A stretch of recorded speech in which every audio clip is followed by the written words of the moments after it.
श्रीसन्तानगोपालस्तोत्रम्। श्रीशम् कमलपत्राक्षम् देवकीनन्दनम् हरिम् सुतः सम्प्राप्तये कृष्णम् नमामि मधुसूदनम्। नमाम्यहम् वासुदेवम् सुतसम्प्राप्तये हरिम् यशोदाङ्कगतम् बालम् गोपालम् नन्दनन्दनम्। अस्माकम् पुत्रलाभाय गोविन्दम् मुनिवन्दितम्। नमाम्यहम् वासुदेवम् देवकीनन्दनम् सदा। गोपालम् डिम्भकम् वन्दे कमलापतिमच्युतम्। पुत्रसम्प्राप्तये कृष्णम् नमामि यदुपुङ्गवम्। पुत्रकामेष्टिफलदम् कञ्जाक्षम् कमलापतिम् देवकीनन्दनम् वन्दे सुतसम्प्राप्तये मम। पद्मापते पद्मनेत्र पद्मनाभजनार्दन देहि मे तनयम् श्रीश वासुदेव जगत्पते। यशोदाङ्कगतम् बालम् गोविन्दम् मुनिवन्दितम्। अस्माकम् पुत्रलाभाय नमामि श्रीशमच्युतम्। श्रीपते देवदेवेश दीनार्तिहरणाच्युत गोविन्द मे सुतम् देहि नमामि त्वाम् जनार्दन। भक्तकामद गोविन्द भक्तरक्षशुभप्रद देहि मे तनयम् कृष्ण रुक्मिणी वल्लभ प्रभो। रुक्मिणीनाथ सर्वेश देहि मे तनयम् सदा। भक्तमन्दार पद्माक्ष त्वामहम् शरणम् गतः। देवकीसुत गोविन्द वासुदेव जगत्पते देहि मे तनयम् कृष्ण त्वामहम् शरणम् गतः। वासुदेव जगद्वन्द्य श्रीपते पुरुषोत्तम देहि मे तनयम् कृष्ण त्वामहम् शरणम् गतः। कञ्जाक्षकमलानाथ परकारुणिकोत्तम देहि मे तनयम् कृष्ण त्वामहम् शरणम् गतः। लक्ष्मीपते पद्मनाभ मुकुन्द मुनिवन्दित देहि मे तनयम् कृष्ण त्वामहम् शरणम् गतः। कार्यकारणरूपाय वासुदेवाय ते सदा नमामि पुत्रलाभार्थम् सुखदाय बुधाय ते। राजीवनेत्र श्रीराम रावणारे हरे कवे तुभ्यम् नमामि देवेश तनयम् देहि मे हरे। अस्माकम् पुत्रलाभाय भजामि त्वाम् जगत्पते देहि मे तनयम् कृष्ण वासुदेव रमापते। श्रीमानिनीमानचोर गोपीवस्त्रापहारक देहि मे तनयम् कृष्ण वासुदेव जगत्पते।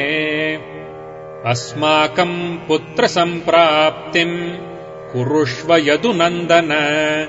रमापते वासुदेव मुकुन्द मुनिवन्दित। वासुदेव सुतम् देहि तनयम् देहि माधव। पुत्रम् मे देहि श्रीकृष्ण वत्सम् देहि महाप्रभो। डिम्भकम् देहि श्रीकृष्ण आत्मजम् देहि राघव। भक्तमन्दार मे देहि तनयम् नन्दनन्दन। नन्दनम् देहि मे कृष्ण वासुदेव जगत्पते। कमलानाथ गोविन्द मुकुन्द मुनिवन्दित। अन्यथा शरणम् नास्ति त्वमेव शरणम् मम। सुतम् देहि श्रियम् देहि श्रियम् पुत्र पुत्रम् प्रदेहि मे। यशोदास्तन्यपानज्ञम् पिबन्तम् यदुनन्दनम् वन्देऽहम् पुत्रलाभार्थम् कपिलाक्षम् हरिम् सदा। नन्दनन्दन देवेश नन्दनम् देहि मे प्रभो रमापते वासुदेव श्रियम् पुत्रम् जगत्पते। पुत्रम् श्रियम् श्रियम् पुत्रम् पुत्रम् मे देहि माधव अस्माकम् दीनवाक्यस्य अवधारय श्रीपते। गोपालडिम्भ गोविन्द वासुदेव रमापते अस्माकम् डिम्भकम् देहि श्रियम् देहि जगत्पते। मद्वाञ्छितफलम् देहि देवकी नन्दनाच्युत मम पुत्रार्थितम् धन्यम् कुरुष्व रघुनन्दन। याचेऽहम् त्वाम् श्रियम् पुत्रम् देहि मे पुत्रसम्पदम् भक्तचिन्तामणे राम कल्पवृक्ष महाप्रभो। आत्मजम् नन्दनम् पुत्रम् कुमारम् डिम्भकम् सुतम् अर्भकम् तनयम् देहि सदा मे रघुनन्दन। वन्दे सन्तानगोपालम् माधवम् भक्तकामदम् अस्माकम् पुत्रसम्प्राप्त्यै सदा गोविन्दमच्युतम्।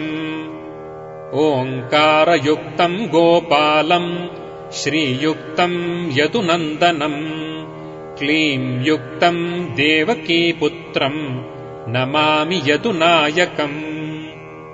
वासुदेव मुकुन्देश गोविन्द माधवाच्युत देहि मे तनयम् कृष्ण रमानाथ महाप्रभो। राजीवनेत्र गोविन्द कपिलाक्ष हरे प्रभो समस्तकाम्यवरद देहि मे तनयम् सदा। अब्जपद्मनिभ पद्म बृन्दरूप जगत्पते देहि मे वरसत्पुत्रम् रूपनायक माधव। नन्दपालधरापाल गोविन्द यदुनन्दन देहि मे तनयम् कृष्ण रुक्मिणी वल्लभ प्रभो। दासमन्दार गोविन्द मुकुन्द माधवाच्युत गोपाल पुण्डरीकाक्ष देहि मे तनयम् श्रियम्। यदुनायक पद्मेश नन्दगोपवधूसुत देहि मे तनयम् कृष्ण श्रीधर प्राणनायक। अस्माकम् वाञ्छितम् देहि देहि पुत्रम् रमापते भगवन् कृष्ण सर्वेश वासुदेव जगत्पते। रमाहृदय संभार सत्यभामा मनःप्रिय देहि मे तनयम् कृष्ण रुक्मिणी वल्लभ प्रभो। देवकीसुत श्रीनाथ वासुदेव जगत्पते समस्तकामफलद देहि मे तनयम् सदा। भक्तमन्दार गम्भीर शङ्कराच्युत माधव देहि मे तनयम् गोप बालवत्सल श्रीपते। कारुण्यरूप पद्माक्ष पद्मनाभ समर्चित देहि मे तनयम् कृष्ण देवकी नन्दनन्दन। श्रीपते वासुदेवेश देवकी प्रियनन्दन भक्तमन्दार मे देहि तनयम् जगताम् प्रभो। जगन्नाथ रमानाथ भूमिनाथ दयानिधे वासुदेवेश सर्वेश देहि मे तनयम् प्रभो। श्रीनाथ कमलपत्राक्ष वासुदेव जगत्पते देहि मे तनयम् कृष्ण त्वामहम् शरणम् गतः दासमन्दार गोविन्द भक्तचिन्तामणे प्रभो देहि मे तनयम् कृष्ण त्वामहम् शरणम् गतः श्रीनाथ कमलपत्राक्ष गोविन्द मधुसूदन मत्पुत्रफलसिद्ध्यर्थम् भजामि त्वाम् जनार्दन स्तन्यम् पिबन्तम् जननी मुखाम्बुजम् विलोक्य मन्दस्मितमुज्ज्वलाङ्गम् स्पृशन्तमन्यस्तनमङ्गुलीभिः वन्दे यशोदाङ्कगतम् मुकुन्दम् याचेऽहम् पुत्रसन्तानम्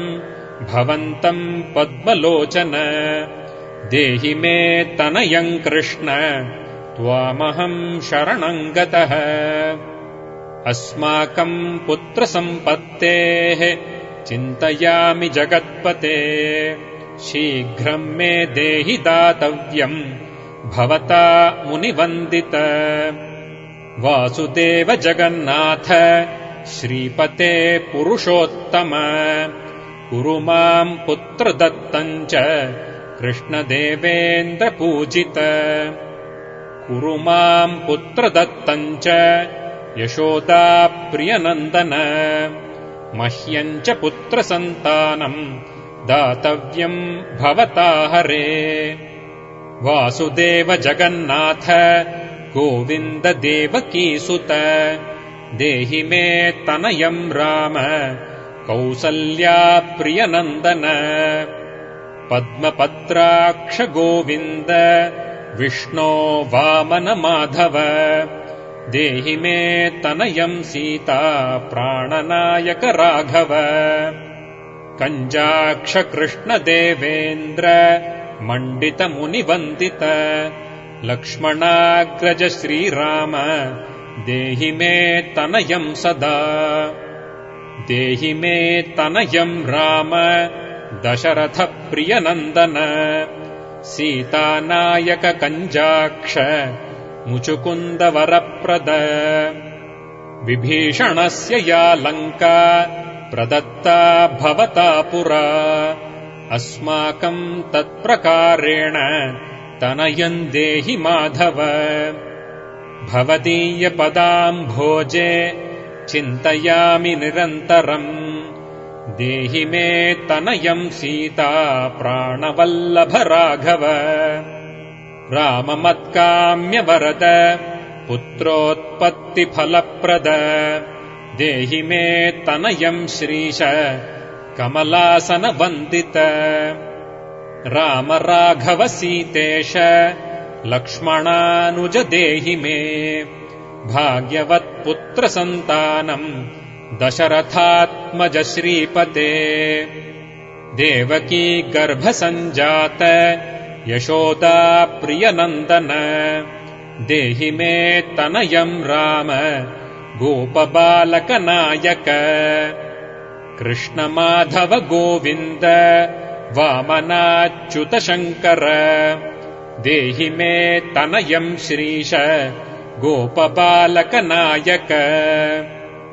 गोपबालमहाधन्य गोविन्दाच्युत माधव देहि मे तनयम् कृष्ण वासुदेव जगत्पते दिशतु दिशतु पुत्रम् देवकी नन्दनोऽयम् दिशतु दिशतु शीघ्रम् भाग्यवत्पुत्रलाभम् दिशतु दिशतु श्रीशो राघवो रामचन्द्रः दिशतु दिशतु पुत्रम् वंशविस्तारहेतोः